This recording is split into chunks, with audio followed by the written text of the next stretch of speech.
Hi guys, welcome back to my channel. आज के video में हम देखने वाले हैं कि प्लांट में इलेक्ट्रॉन ट्रांसपोर्ट कैसे होता है और हम उसका साइक्लिक और नॉन साइक्लिक दोनों पाथवे पढ़ेंगे। तो आइए देखते हैं फोटोफॉस्फोराइलेशन किस तरह से होता है प्लांट में। तो फोटोफॉस्फोराइलेशन दो तरह से होता है, एक तो होता है साइक्लिक और एक होता है नॉन साइक्लिक। पहले हम देखेंगे नॉन साइक्लिक फोटोफॉस्फोराइलेशन। सबसे पहले फोटोफॉस्फोराइलेशन, इसका मतलब क्या होता है? तो मतलब किसी यही कहीं छुपा हुआ है। आप इन वर्ड्स को तोड़ के देखो, आपको पता चल जाएगा। फोटो का मतलब होता है लाइट, और फॉस्फोराइलेशन इस वर्ड से थोड़ा बहुत तो ये पता चलता है कि कहीं ना कहीं तो फॉस्फोरस ऐड होने वाला है। कहाँ होने वाला है ऐड, वो हम आगे देखेंगे। Addition of phosphate group.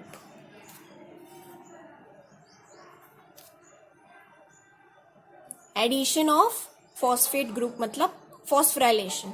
तो लाइट के प्रेजेंस में हम फॉस्फेट ग्रुप कहीं ऐड करने वाले हैं। कहाँ करने वाले हैं ये हम अभी आगे देखेंगे। तो चलिए स्टार्ट करते हैं। नॉन साइक्लिक फोटोफॉस्फोराइलेशन स्टार्ट होता है सनलाइट के क्लोरोफिल ए में ट्रैप होने से। क्लोरोफिल ए, ये जो है वो क्लोरोफिल ए है।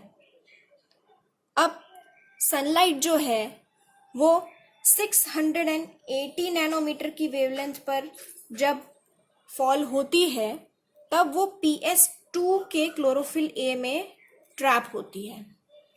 आसपास आप जो ये कलरफुल चीज़ें जो देख रहे हैं, मॉलिक्यूल्स देख रहे हैं, इनको हम बोलेंगे एक्सेसरी पिगमेंट्स। Accessory pigments.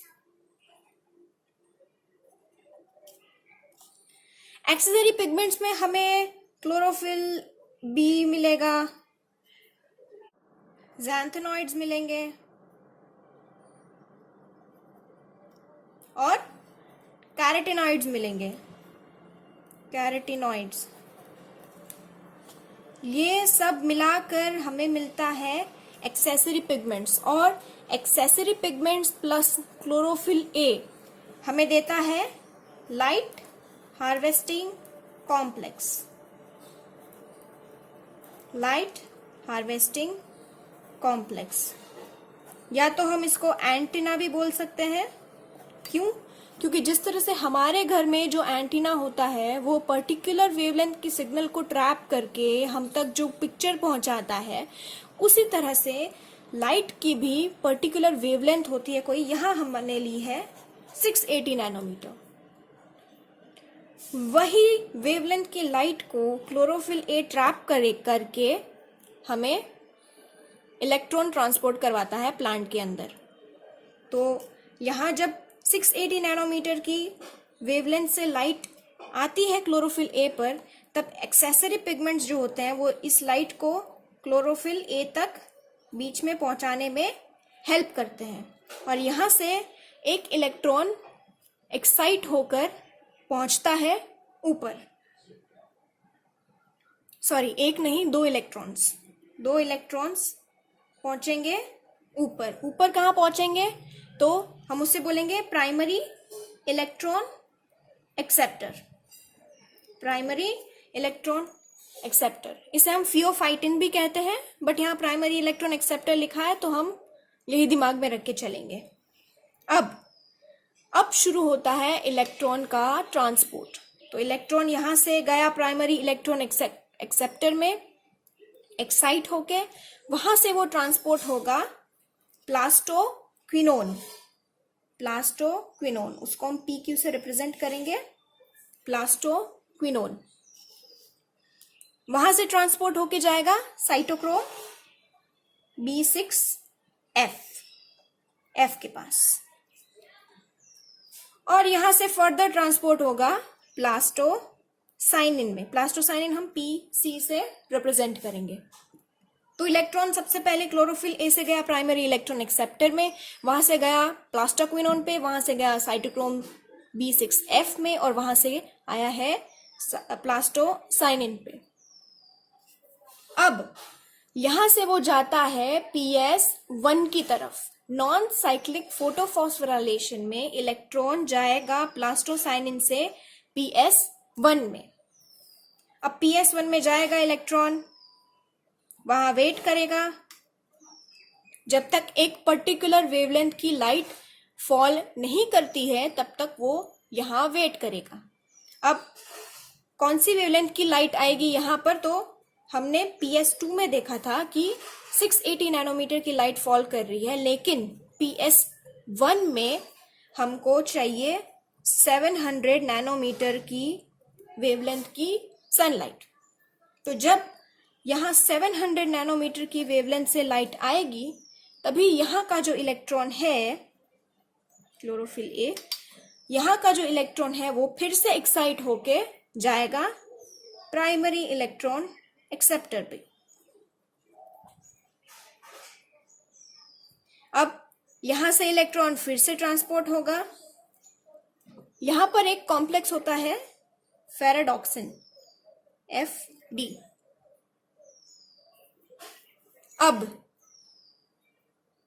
अब क्या होगा, हमने बात की थी फोटो फॉस्फोराइलेशन की, तो लाइट की प्रेजेंस तो है यहाँ पे। अब फॉस्फोराइलेशन क्या होगा, फॉस्फोराइलेशन किसका होगा, तो वो हम देखते हैं। यहां जब इलेक्ट्रॉन प्लास्टोक्विनोन में आता है, तब ADP का फॉस्फोराइलेशन होता है, यानी ADP में फॉस्फेट ग्रुप ऐड होके वो बनाता है एक ATP। तो यहां पे एक ATP प्रोड्यूस हुआ, उसका हुआ फॉस्फोराइलेशन, एनर्जी मिली प्लांट को। मेन मुद्दा हमारा जो था फोटो फॉस्फोराइलेशन समझने का, वो मुद्दा तो इससे क्लियर हो गया। फॉस्फोराइलेशन हो गया एडिनोसाइन डाइफॉस्फेट का एडिनोसाइन ट्राइफॉस्फेट में। अब यहां जो फेराडॉक्सिन है वो भी NADP का रिडक्शन करवाएगा NADPH2 में। देख सकते हैं आप लोग, यहां NADPH भी बन रहा है और ATP भी बन रहा है। तो हम लोग ये बोल सकते हैं कि नॉन साइक्लिक फॉस्फोराइलेशन में जो प्रोडक्ट्स होते हैं वो क्या होंगे, ATP प्लस NADPH ट्वाइस। इतना समझ आ गया आपको। इलेक्ट्रॉन ट्रांसपोर्ट चेन जो हमने प्लांट में देखी है, इलेक्ट्रॉन का जो ट्रांसपोर्ट हो रहा है उससे हमें ATP भी मिल रहा है और NADPH2 भी मिल रहा है। अब प्रोडक्ट्स हमें ATP और NADPH मिल रहे हैं, और यहाँ पे हमने NADP का रिडक्शन किया NADPH2 में, तो उसके लिए एक एंजाइम होता है NADP रिडक्टेज, जो कि नॉन साइक्लिक फोटोफॉस्फोराइलेशन में हमें मिलता है। साइक्लिक फोटोफॉस्फोराइलेशन मतलब नाम से ही लग रहा है कि ये साइक्लिक है, मतलब प्रोसेस रिपीट होता रहेगा बार बार।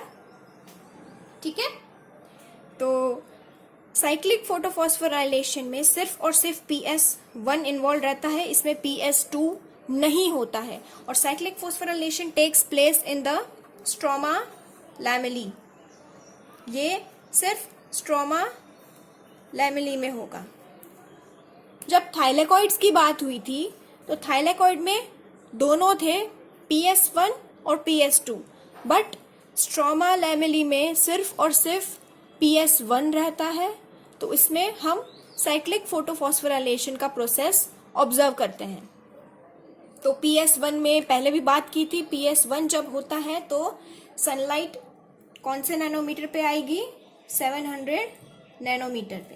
तो जब 700 नैनोमीटर की वेवलेंथ वाला सनलाइट जब भी यहाँ पर आता है तो क्लोरोफिल ए उस लाइट को ट्रैप करता है। एक्सेसरी पिगमेंट्स यहाँ बनाना भूल गई थी, चलो बना लेते हैं हम लोग। एक्सेसरी पिगमेंट्स जो है वो सनलाइट को बीच में पहुंचाने की हेल्प करते हैं, और यहाँ से जो इलेक्ट्रॉन है वो एक्साइट होके जाता है प्राइमरी इलेक्ट्रॉन एक्सेप्टर के पास। सेम प्रोसेस है, बस थोड़ा सा डिफरेंस है, वो हम देखेंगे। अब यहाँ प्राइमरी इलेक्ट्रॉन एक्सेप्टर के पास से वो जाएगा प्लास्टोक्विनोन में, सेम प्रोसेस। फिर साइटोक्रोम B6F में जाएगा और वहां से जाएगा प्लास्टोसाइनिन में।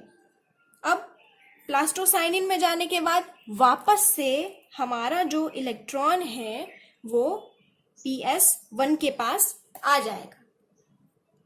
तो साइकिल क्या चीज कर रही है, हमारा इलेक्ट्रॉन जो है वही बार बार रिपीट होके यहाँ फिलअप हो रहा है। और यहाँ प्लास्टोक्विनोन में जो फॉस्फोराइलेशन हमारा जो मेन चीज है वो ADP का फॉस्फोराइलेशन होगा इनटू ATP। तो ये है हमारा साइक्लिक फोटोफॉस्फोराइलेशन। आप चाहें तो वीडियो पॉज करके सबके स्क्रीनशॉट्स ले सकते हैं। अब हम बात करते हैं साइक्लिक और नॉन साइक्लिक फोटोफॉस्फोराइलेशन के डिफरेंस की। तो हम कुछ डिफरेंस यहाँ पे डिस्कस करेंगे। तो हमने बात की थी नॉन साइक्लिक फोटोफॉस्फोराइलेशन में जो यहाँ से इलेक्ट्रॉन ट्रांसपोर्ट होता है वो वापस नहीं आता है हमारे पास, ठीक है। वो इलेक्ट्रॉन वापस नहीं आता है। तो एक सवाल हमारे मन में पैदा होता है कि अगर यहाँ से इलेक्ट्रॉन चला गया, वो वापस नहीं आया, तो यहाँ इलेक्ट्रॉन फिल कौन करेगा। हमने साइक्लिक फोटोफॉस्फोराइलेशन में ये देखा था कि इलेक्ट्रॉन जहां से जाता है वहां वापस चलो आ गया, लेकिन यहाँ इलेक्ट्रॉन फिल कौन करेगा। तो एक प्रोसेस होता है फोटोलिसिस। फोटोलिसिस प्रोसेस होता है। इसका भी मतलब इसी वर्ड में कहीं छुपा हुआ है, इस वर्ड को तोड़ने पर पता चल जाएगा। फोटो मतलब लाइट और लाइसिस मतलब ब्रेकिंग। क्या ब्रेक होने वाला है in the presence of sunlight. तो हम बात करेंगे यहाँ वाटर की। Water gets break down into 2 molecules of electrons, 2 molecules of hydrogen ion और half O2 में। तो पानी जितनी बार स्प्लिट होगा उतनी बार हमें 2 इलेक्ट्रॉन मिलेंगे। वो 2 इलेक्ट्रॉन जाके यहाँ बैठ जाएंगे। नॉन साइक्लिक फोटोफॉस्फोराइलेशन में फोटोलिसिस की हेल्प से इलेक्ट्रॉन्स वापस फिल होते रहेंगे, क्योंकि यहाँ इलेक्ट्रॉन एक बार जो निकलता है वो वापस नहीं आ रहा है, ठीक है। तो नॉन साइक्लिक फोटोफॉस्फोराइलेशन में हमें फोटोलिसिस ऑब्जर्व करते हैं, whereas in cyclic photophosphorilation there is no photolysis। यहाँ फोटोलिसिस नहीं होता है। तो गाइस आप स्क्रीनशॉट ले सकते हैं इस डिफरेंसेस का। और आज के लिए बस इतना ही। जल्दी मिलते हैं नेक्स्ट वीडियो में, तब तक के लिए स्टे ट्यून्ड।